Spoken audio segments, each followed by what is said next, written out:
Hello and welcome to Unsourced Wall. My name is Elvis, and as always, I am your host. Okay, so this is going to be, again, a packed episode because we're still in the middle of having all of these new weekly episodes, and, well, let's try and get this rolling as smoothly as we can. First off, we don't have much in terms of movie news. In fact, the only really interesting thing that happened this week is that Warner Brothers finally announced its primary streaming service, which they are calling HBO Max. And it's going to be encompassing all of their other streaming services they already have going on, like the HBO Go stuff and DC Universe. So hopefully that shakes out pretty well. I have HBO Go and I have DC Universe, so I don't know if that's going to be grandfathered in. I hope so, but if not, we'll see what happens from there. Other than that, let's move on to TV news. Really, the only interesting that we have going on right now is that apparently the Image comic Paper Girls from Brian K. Vaughan and Cliff Chiang has been optioned for a TV show along with Amazon Studios. I haven't read that comic. I know a lot of people who have, and apparently it's okay-ish enough, but it's not that great and it's not that smooth. But hopefully it can find some sort of footing when adapted to another medium.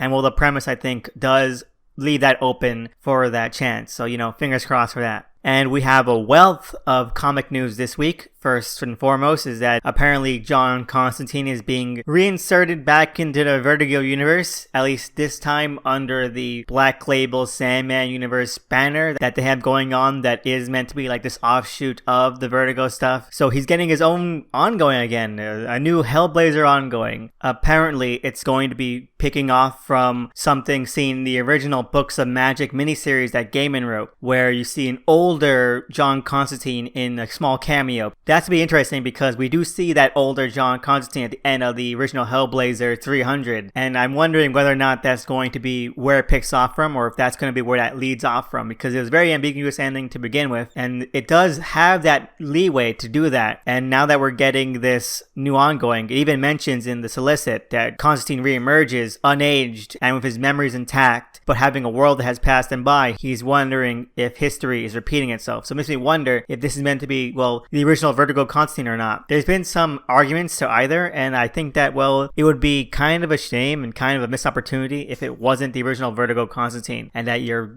trying to have this whole cyclical nature thing and he's aware of it. Then why not have that be where you're starting off from, especially since you want this and it's being vaunted as a return to roots, as a return to basics. I mean, it seems like a no-brainer here. But apparently, Cy Spurrier is going to be writing the initial one-shot debut. I think he's going to be writing the ongoing. By the way, I think he's a good fit. I think he's been doing some of the strongest things in the Vertigo reboot with the Sandman Universe stuff and in the Dreaming. So I'm excited. I really am. So fingers crossed for that too. Let's do some quick shots. Apparently, Superman Smashes the Klan by Gene Luen Yang and the artistic team of Guru Hero that was announced way back for a lot of the initial young adult comic stuff has finally resurfaced, and it's finally showing some new art, an actual cover, and I can't wait for that either. It looks pretty great. I think it's a great premise. I think that it's fantastic that it's based on some of the old radio show, because that was one of the adaptations that really codified a lot of things that we find iconic about Superman, and I can't wait to see that redone for a new generation, a new era. So that's going to be great. So I'm really ecstatic about that. I can't wait to see that come to fruition. Next up, apparently DC Black Label is coming out with two different Jeff Lemire miniseries. One is called Joker Killer Smile, about the Joker, and the other one, which is the more exciting one, is The Question, The Deaths of Vic Sage, that has art from Dennis Cohen and Bill Sienkiewicz, and I can't wait for that. Apparently it's going to be about,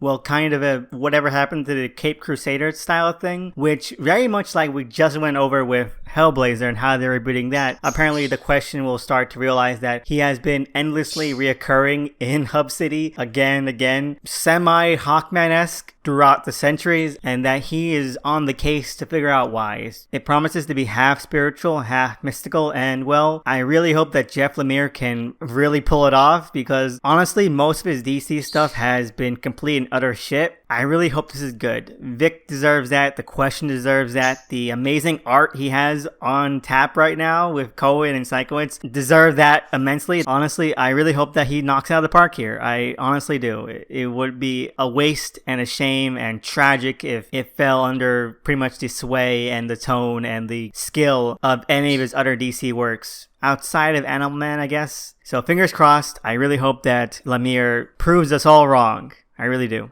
Moving ahead, we also have, well, what seems to be a relaunch of The Mask in a limited series from the creator, or I think showrunner, of *Halt and Catch Fire*, that AMC prestige drama show that lasted a couple years. I think it ended like 2 years ago. It apparently is going to be a very political thing. It's going to be a satire of modern political discourse, particularly, of course, the Make America Great Again movement headed by Trump and the Trump campaign. It's specifically zeroing in on, well, Trumpism and the alt-right, and it's going to be about the new big head killer, as The Mask is known in the actual universe of the comics, campaigning. It would be about him running for office. And, well, there are so many ways that this can go wrong, that this can become borderline unreadable and just insanely bad and awful and just terrible. There are so many things that can go faulty any moment when writing something like this. And we've seen it again and again in terms of, well, trying to make these charged comics and then not also making anything that is worth reading or that is enjoyable or entertaining on any level, while also trying to have a message. You know, it's a fine line. And there's an interview with the writer about the comic, and it doesn't inspire a lot of confidence. I'm still going to check it out. I love The Mask. I love the comics. I think they're a riot. And I also think that there are some extremely effective moods and tones that it hits. There are so many different Mask issues, solos, ongoings, miniseries. So I want to hope that this turns out okay.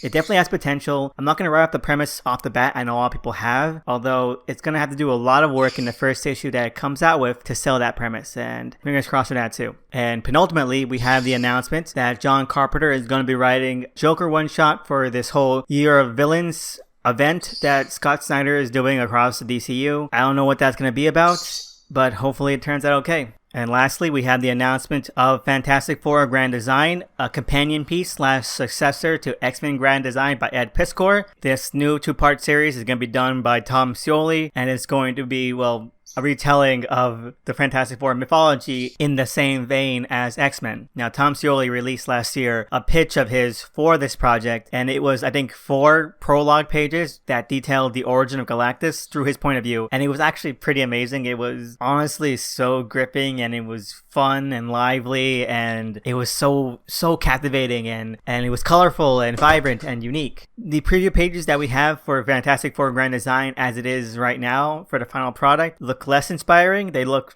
pretty much just like a straight retelling. It doesn't even try to capture the tone of the documentary style that X-Men Grand Design had, and that's a bit disappointing. I was hoping for something a bit more unique, something a bit more, I guess, individual about it, and could only be found within the Grand Design style. But I still have hope for it. I still hope it's going to be great. I have a lot of faith in Tom Scioli. I have a whole lot of faith in his vision here, and, well, it's only going to be 2 issues. There's no word yet on whether or not it's going to be like X-Men Grand Design that was broken up into a trilogy of 2 issues each. I would hope so, because 2 issues seems like kind of a waste of a premise like this and a talent like that. I would want to have like 6 great full issues to retell all of the amazing things that we've seen from the Fantastic Four. Then again, maybe it's gonna be just enough to get his work out there, his vision for the property out there. So fingers crossed. Hopefully we see some more enlightening things as we get closer to the release date. Now we can move ahead into what I read this week. First off, we have Second Coming #1, which, after all the controversy and fears that this series might never come to light, Mark Russell and Richard Pace's Second Coming, well, we got it. We do have it. And was it worth all of the scandal, all of the hype,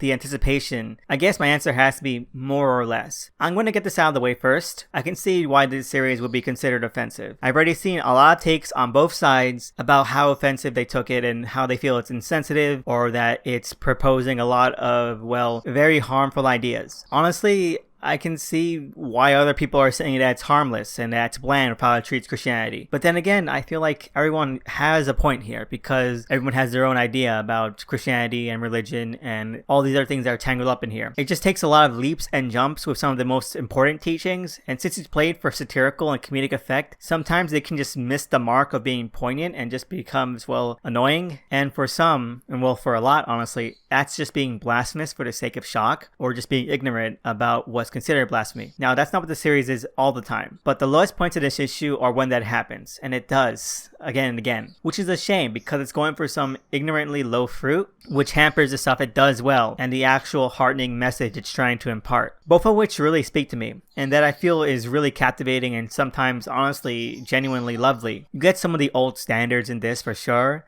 But honestly, there's never a bad time to reiterate why Jesus died for our sins, the importance of the incarnation, or the healing power of forgiveness and the grace needed to be able to do that. All of which are marks Russell hits beautifully. It's a shame we get the dips we do get, especially with the inane, crass, cursing God, which is kind of a passé cliche at this point. It's nothing mind-blowing, but at the very least, it has a better handle on itself than some of Russell's other recent works. And the lead characters have some empathy, they have a depthy, engaging side to them, and honestly, I'm with it for now, but hopefully it only gets better from here, because a lot of it felt like a drag to get through, and felt like it wasn't reaching the potential it could have and what I was expecting from a writer as skilled as Mark Russell. It feels like it's only contributing to his decline, and I hope that, well, it turns itself around. So, one thumb up, one thumb middle. Next up, we have Hawkman number 14, which is the very first issue of this whole new story arc or season with the new regular artist Pat Olliffe, and well, they do a good enough job. It's not as on brand for this new ongoing as the previous issue was, but Olliffe does a serviceable job, and it keeps the necessary weight when it comes to the character and the environment. Although there are a lot of times when the art can come off as a bit dime store-esque JR Jr., overall that angle of the issue is sound and secure. The rest of the issue is where the fun really begins, because Venditti again zeroes in on a lot of what makes Hawkman as a premise so enticing. Carter trying to find some solace and place amidst all the recent revelations about his past. It's pretty engaging and sorrowful, and I love it for that. Throwing in such a petty and malicious villain like the Shadow Thief into the mix is just the cherry on top.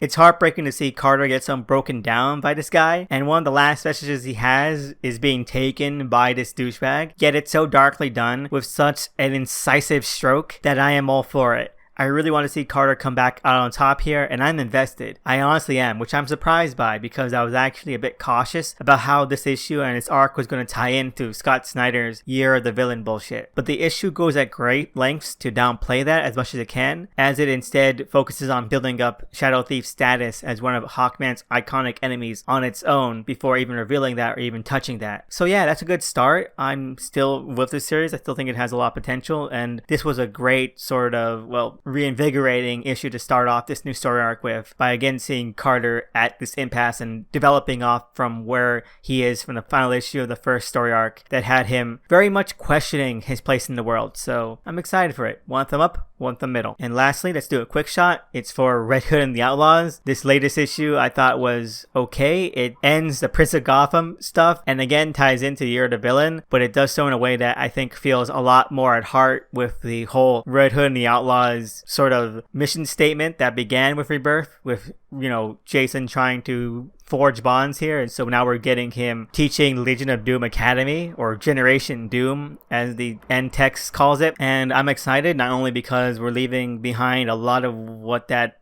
Prince of Gotham arc was in the past. It was just genuinely boring and awful, and hopefully we can start seeing some more actual, you know, humanistic character beats and bonds being made, because that's what made this run, or at least used to make this run, so special. So hopefully I can get back onto this series full time again. But anyway, two thumbs middle. Moving ahead into what I watched this week. First things up, we have Legion Season 3, Episode 3. And this was an absolutely fantastic episode for a lot of reasons. It's probably the most eloquent, somber, and tragic episode of the season so far. It's maybe even the most entrancing episode of the entire series. It's so condensed and focused as a character piece that it's brimming with emotions, both high and low. It presumably tells a story about how Professor X and his wife met, and the encounter and eventual death of the Shadow King in his original body, but it tells it all from the point of view of Xavier's wife, which makes all the difference. We learned that she herself has mental health issues, and so everything in the episode, filtered through her own perspective, is tinted with this incredible sense of sadness as she becomes more and more uncertain about the world around her and her fears about her own declining mental state and what that means about her family, especially her son. It's almost overwhelming, especially near the end when the dramatic heights reach a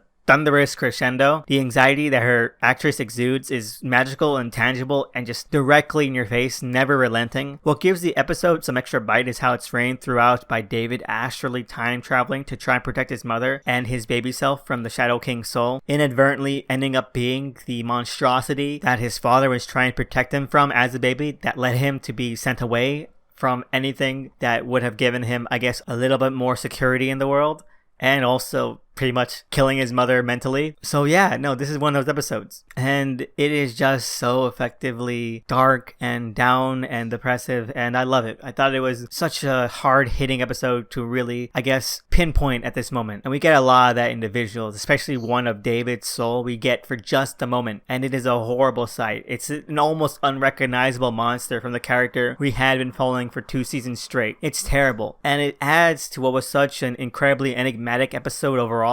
And I love it. I thought it was honestly such a brilliant way of counterpointing and paralleling both David's journey and his own father's journey, because they do that a lot. They even directly homage several scenes from the first season with his father and his romance with his mother. And you can see the direct differences as to why David is, well, on such a darker, less heroic path than his father was. But you can also see the things that led them to, well, ruin. And it's so tactfully done. It's so tightly done, and I love it. I thought it was a brilliant episode. So yeah, 2 thumbs up. Can't wait to see more. Next up, we have Krypton Season 2, Episode 5, A Better Yesterday. And it was damn good. It hasn't belied my fears about this season's pacing at all, but it at least stretches out the period before the possible forthcoming crash. This is one of those tense after climax style episodes where you have a crushing development and then you have everyone just scrambling to get a line or tether to guide themselves with. And well, it's pretty enjoyable to see that chaotic mash of plans, goals, and hopes colliding in with each other. Not the least because it forces all of the characters to interact and actually come to terms with their respective personalities and their clashing viewpoints. If you're going to try and be an ensemble show like this one is, then that bolsters everything up a notch. Not all of it is so tight. Some of it is hampered by some really dragging and unnecessary dramatic irony, but the rest leads to some entertaining,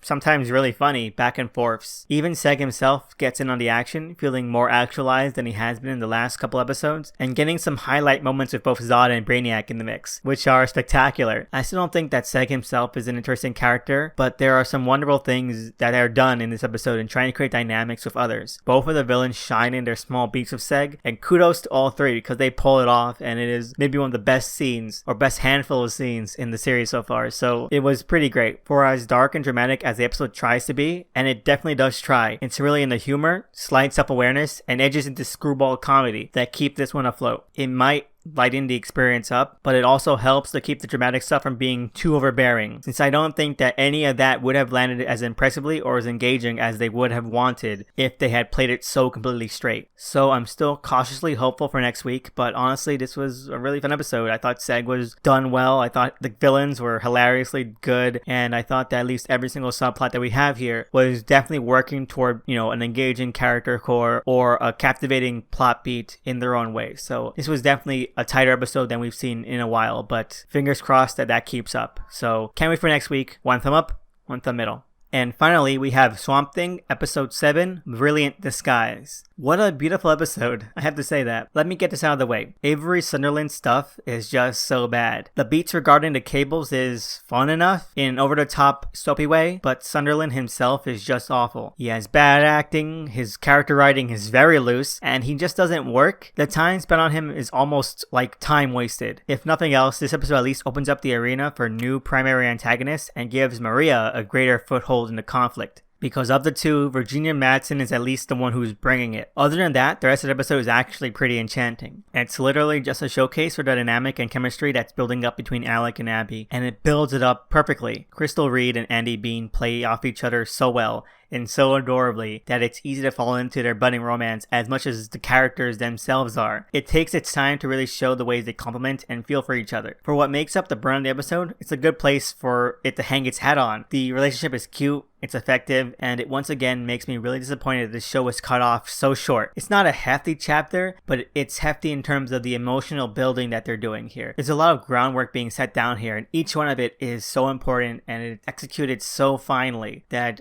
honestly, even though it's not a lot plot-wise and it's more about seeding things, it might be one of the best episodes of the series so far because it just does it so efficiently while not losing anything that would feel natural because the characters work together so engagingly, and it was such a wonderful time to see them come to grips with each other and understand where this relationship is going. And that was fantastic. I loved it. I thought it was so amazing. Everything else, like the Floronic Man and the cables, like I said, they're entertaining in a soap opera way. But you know what? This series, when it hits like that, it hits it at least as watchable as it can. And this was imminently watchable. So overall, 2 thumbs up. I can't wait for next week. Only 3 episodes left, so that's gonna be quite a while.